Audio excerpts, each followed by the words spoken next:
La Quinta Inn and Suites is a proud member of the business community and the community at large. La Quinta is still #1, providing wonderful accommodations for residents and the professional community. Take advantage of La Quinta's large meeting room, business center, and all can enjoy a delicious breakfast while staying at La Quinta Inn and Suites of Dublin. Thank you to the business community and to everyone who wake up on the bright side. La Quinta Inn and Suites Managing Partner, Suresh Patel. Call La Quinta Inn and Suites at 272-3110 or log on to lq.com.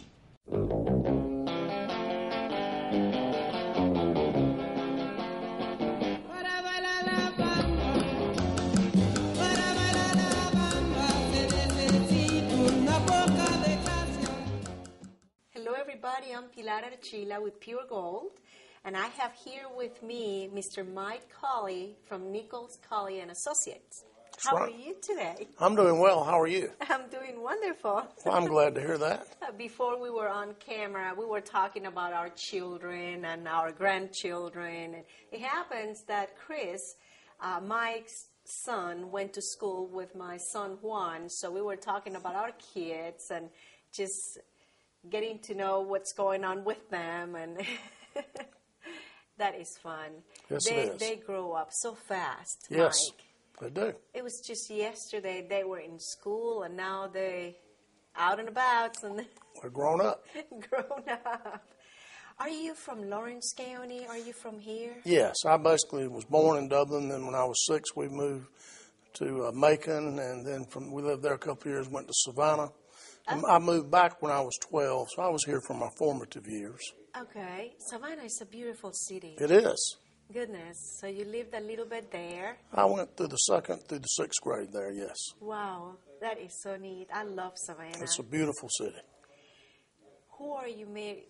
Who is your wife? My wife is the former Debbie Stewart. We've been married 43 years.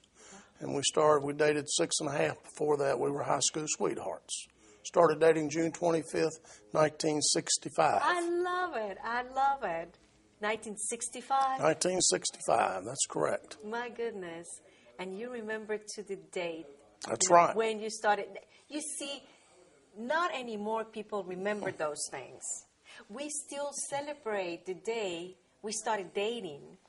Right, we and do people too. find that like funny, but you're the first person I know besides my husband and I that celebrate that.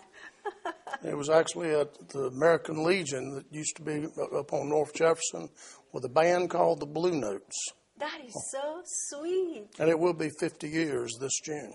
Oh my goodness, that is so sweet. Well, back in December, it was our 40th for us. Great for y'all. Congratulations. 40th anniversary of just, meeting and dating and I mean, not marriage, but our wedding was in 78. Well, good. That's great. Yes. So you met, is she also from Dublin? Yes, her father was Tom Stewart, who was a football coach and then a principal and the school superintendent here at Dublin. All right. Oh, so you got a good wife right there. I mean, do. This principal Dublin High School. That's right. That's good for you. Yeah. How many children do you have? Well, I have Chris, who's in Anderson, South Carolina, and I have Catherine, who's in New Orleans, and she's got a degree in French and does a little tutoring there. Chris is a CPA like myself. He has his own firm, and he has my 2 grandchildren, a 3.5-year-old boy, and a new granddaughter who's 6 months old, Millie Margaret. That is so wonderful. Yeah, my only 2 grandchildren are from our son Juan, which he was the one that went to school with him. Now, is Chris? He's not here in Dublin. Is he has his own company? Right. Okay. So, any plans for him to join you? No. We get along real well now. We don't want to mess that up. We don't want to mess that up. But he's in a very good situation. He's a partner in the firm. Yes, and Anderson is real near Greenville and Clemson University, so it's a good part of the country. And his wife and her family from over there, she's 3rd generation Clemson. And he's 2nd generation Georgia Bulldog, but they've worked through that. Yeah, well, they worked through that. That is so cute. Yes, good. Well, We know now that you are with Nichols, Cauley. Tell me a little bit about your company. Well, Nichols Cauley is a certified public accounting firm. This is the perfect time, you guys. And tax season. Yes. We actually have offices here in Dublin and Atlanta and Warner Robins. Okay. So we do a lot of tax work. We do a lot of audits. We represent a lot of community banks, a lot of real estate and construction companies, and do some just general business consulting. But we are kind of a regional firm, certainly. We do work all in the Southeast. So it's never a dull moment. So. No, it's never. No. So not only you're extremely busy when it's tax time, Yes. you're basically very busy all year round. Yes. That is good. Yeah, a lot of people don't file on time. They get extensions. And corporate and partnership returns, the extension takes you till September 15th. And the individual extension takes you till October 15th. So we got most of the corporate and business work is originally done March 15th, and individuals, of course, April 15th. Right. So March, April, September, and October, we have plenty to do. And then at the end of the year, we're doing a lot of year-end planning, meeting with people, trying to figure out what moves we may need to make to minimize tax burdens. That is just great. You know, I always had in my mind, that companies like yours were extremely busy from January through April, and then nothing. I didn't know how busy. Well, we're busier than. It's what we call busy season. It's just not the tax work. That's a lot of the audits that we do have December 31 year ends, right. So we're trying to get those audits out also pretty quickly after year end. So between January 1st and April 15th is the busiest time for us. Yes. Well, as an owner of a company, what do you see or what do you think is very important for the people out there who maybe own a company to be a member of the Chamber of Commerce? Well, our firm believes very firmly that you can't just take out, but you have to put back in. Yes. And we have a culture that supports that. In my firm, we have myself and two of my partners have both been presidents or chair of the chamber, and one of our partners is currently on the board as the treasurer. That's right. So we've been very active in the business after hours, but we see the chamber as the public relations arm for the community. Right. And they're out making things go round and making, as they say, a good place to live, work, and play. Right. But it's also vital as we try to recruit industries and employers into this community that they see that, we've got a good community. Our cemeteries are clean, things such that they'll look at, and that certainly this time of year, St. Patrick's is a big draw, and they see the camaraderie that we enjoy, and that says a lot about us. But the chamber is just kind of the hub where everything kind of floats around. That's right. And that's where, everybody communicates with each other, and that's where you can figure out and find out what's going on there, and that is wonderful. Well, you mentioned something about business after hours, so I imagine your staff and all of you actually attend the different functions that the chamber has. We always sponsor the one in December, which is the Christmas one, and we like to sponsor that one. It's always very well attended. In fact, in the old days, before we built the Keene Center, if you went just to the chamber office, you couldn't hardly move around. It was so crowded. I remember that. So we were real glad when the Keene Center was built, and it makes it a lot more interesting. But we go to all the others. It's a wonderful place to network. Right. I've heard Louis Curry say last time he helped Jerry Pitt sell a car. Yes. And I think Louis met people there that he sold real estate to or houses. So it's just a great meeting and networking opportunity. That's right. And for people to know what is it that you do and what things you can offer to the community. So it's just great. It is. Go back and forth. It is. You got the business after hours. Of course, they do the breakfasts. And breakfast. Several times a year, and those are well attended. Right. But it's just a great network. It's just a good place to go see folks and visit and That's right. communicate. At least once a month, and with the business after hours, and every other month with business and breakfast. Right. Well, Mike, we're going to take a very short break. Good. We're going to be back in no time, so don't go away. Thank you for staying with us. If you just tune in, I'm here with Mike Cauley, we're talking about the Chamber of Commerce and very interesting things about our community. Mike, somebody told me that back in 1991, you were the chair for the our chamber board. Yes. Tell me, what was it that it was very important that happened that year when you were the chair? Willie Paulk came. I was Willie's first chair. We kind of started at the same time. I was chair, and she came in that time. And we were all excited as a community. Yes. We, before, had some good people in that position, Harold Duncan and W.L. Wilkes, who were retired from other industries and not very good, but not professionally trained as Willie was. Right. So Willie came in with all these ideas and programs, well connected throughout the state with the economic development people and other chamber people. I mean, she lived, breathed Chamber of Commerce. And, of course, at that time, she was wearing 3 hats. She was also doing the Development Authority and tourism. So it was exciting. It was a new day, and we launched a lot of different programs and reached out. I was talking to Willie the other day. One of the things that we did that was a little different is we wanted to make it more inclusive. And we kind of had an election process back there, and the way it worked, didn't necessarily lend itself to being inclusive, but the board decided to allow me to appoint 3 board members at large. So I appointed Ricky Lord, who was in the agricultural community. We felt like we needed to be better represented there. Ernest Wade, who was an African-American educator, and also Zenas Thomas, who was from the east side of the river.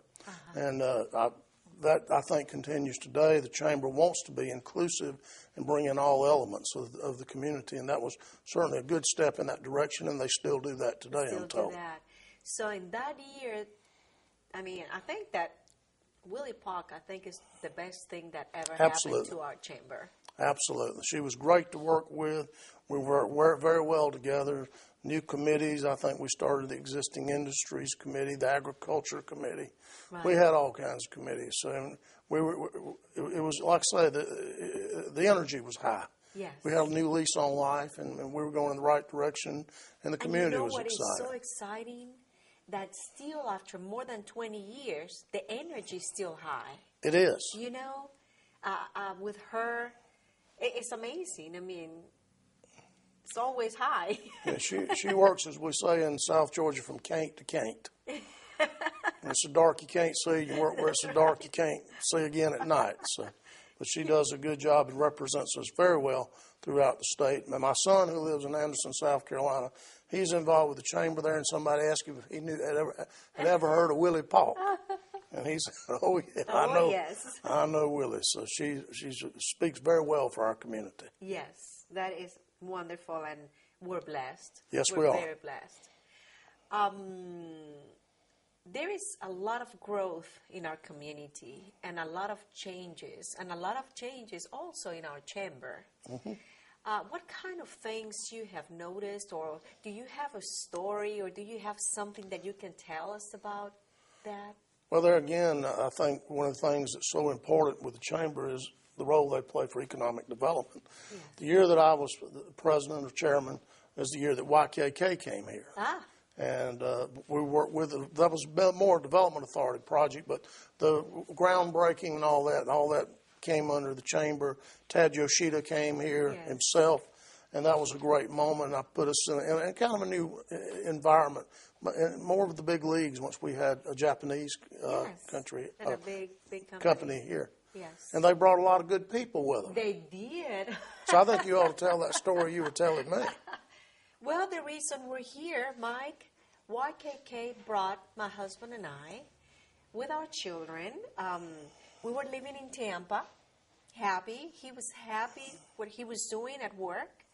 And a headhunter called my husband, and they said, there is a company in Georgia who would love to interview you. And this guy was from Ohio, and we thought, this is kind of strange. He came just to see what this company had to say, and it happened to be that it was YKK, and the rest is history. Here we are, almost 19 years later, happy, super happy, here. Never crossed our mind to move from Florida to Georgia until YKK approached my husband? Well, that's why economic development is so important. It brings people like yourself, but also my generation, people that graduated years ahead of me. A lot of them did not return to our community. And myself, Jimmy Allgood, Greg Crabb, Louis Curry, McGrath King, Griffin Lovett, DuBose. I can just go on and on with names. Jared the Pitts boys, Jim Nelson. Because we grew, had an opportunity to come back home. Absolutely. So we want to keep this community growing so we can attract new folks, but also to give our children a chance to come back if they so choose. Yeah, well, that's true, and that is something that we all hope, you know, our kids, but our community is getting so magnificent and wonderful that in the near future, I think is visible that our kids will come back to this community. I would like to hear a story that about that, or talk to me about Viracon. Yeah, I think Viracon is you don't win them all. Economic development is hard work and there's a lot of efforts spent, but sometimes you're not successful. And we were courting an industry called Viracon that basically wound up between us and Statesboro. And at the end, they went to Statesboro. And it was about 11:45. I went over to pick up Willie. We were going to drive to the Rotary Club together, and she just gotten the phone call. And she got in the car, and tears were just running down her eyes. And the whole community had been involved in this. I think that's when we had a big thing at Theater Dublin that had hundreds of people down. But anyways, we were riding out to Rotary, and she says, well, do you think I ought to stand up and make an announcement? I said, you ain't got to. As soon as you walk in and they see your face, everybody's going to know what happened. So, but but you got to keep trying, and you got to figure out what works. And like you said, I mean, sometimes we win, and sometimes we cannot have everything that we want to in life. But we also had, not during my year, but in addition to YKK, which had two major expansions since they first came. That's right. And then back then, of course, we had Southeast Paper, who had some expansions, and now they've moved into a different model. But we also had Best Buy and Fred's, and we've had some that have come and gone, such as Forsman and Mohawk and Eldorado Stone, which came my last year on the Development Authority. So it's something you can't give up on. You got to get up and work every day. And we're very fortunate with the leadership we have both in the Chamber and the Development Authority. And let me very quickly say with our elected officials. That's one thing this community does. I think anything that makes us stand out is our leadership at all different levels, both private and public. And when an industry comes in, they can sense that very quickly, whether you're all working together. And we've been very fortunate to have that during, I reckon, the 20 years I've been involved. I noticed that in our community, everybody works so well together. Yes. And like you said, I mean, people can tell when there is tension and when people are not working well together. They can tell, but we don't even have to pretend because we do work well together. There are a lot of communities where the city and the county do not get along. And here we've had excellent leadership, and they've worked hard at that. That's right. And my hat's off to them for that. Yes, me too. Well, we're going to take another short break. So please don't go away. We'll be right back with more. All right, we're back. Mike, there is so many wonderful things in our community. There is always room to have more stuff and more improvement. What kind of things we want our community to have more? Well, again, I think we need to continue the leadership that we've had. That's been one of the drivers. But I am biased. My wife's a retired educator. My father-in-law is a retired school superintendent. My sister's an educator. Her daughter's an educator. My sister-in-law is an educator. And from that, we need to continue to improve on education. Both from that background, but when these companies come to us, they're interested in education. First of all, for the workforce, and second of all, for the families that they bring here. Their children. It's an environment, of course, that's constantly challenging. It changes.